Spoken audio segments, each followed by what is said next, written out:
Ever had that one friend, or maybe you are that friend? You know the one. The person with the massive plans, the big dreams, and the endless talk about starting fresh next Monday. You can see the success so clearly. You can practically taste the money or feel the pride of finishing that huge project. But then a week passes, a month, a year, and nothing. The gym shoes are still in the box. The business plan is still just a scribble on a napkin. It's easy to call this laziness. We do it to ourselves all the time. But let's be real, it's actually a lot more interesting and a lot more human than just being lazy. Turns out your brain is a bit of a trickster. First off, your brain is a total junkie for satisfaction. When you sit on your couch and imagine your big future, your brain actually releases these tiny hits of dopamine. It's like a participation trophy for your thoughts. You haven't actually moved an inch, but your brain feels like you just won a marathon. So the urgency to actually do the work, it just vanishes. Why work hard when the daydreaming feels this good? Then there's the avoidance loop. Think of your brain as a house with two very different roommates. The first is your amygdala. It's basically an old-school alarm system. Its only job is to look for threats. Now, your amygdala doesn't understand what a tax return or a creative project is.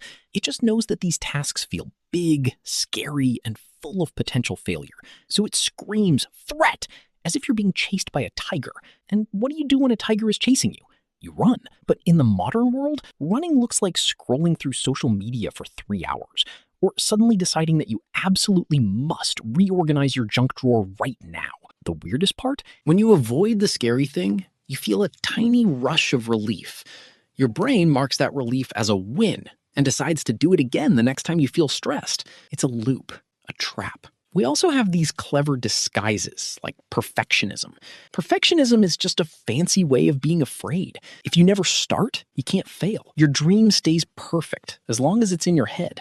But the second you put pen to paper, it becomes real. And real things can be messy. So you stay in the planning phase because it's safe. And don't get me started on productive procrastination. This is the sneakiest one of all. It's when you spend 3 hours color-coding your notes instead of actually studying. Or when you read 10 books on how to start a business instead of just selling something. You feel busy, so the guilt stays away. But while you're researching, the actual scary task hasn't moved an inch. You're basically running on a treadmill, lots of sweat, but you're still in the same room. So how do we actually break out? It's almost embarrassingly simple. You have to just start. But wait, don't try to climb the whole mountain at once.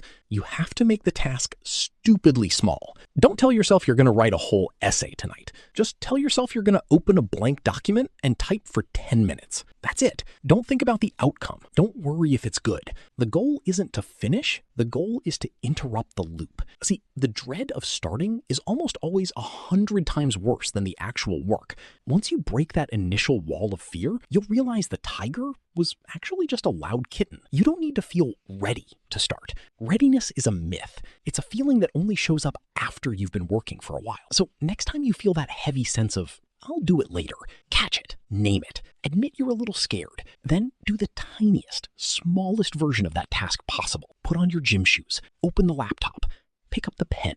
Your future self is waiting for you to just take that first tiny, messy step. What's one small thing you can start for just 5 minutes right now? Go do it. I'll be here when you get back.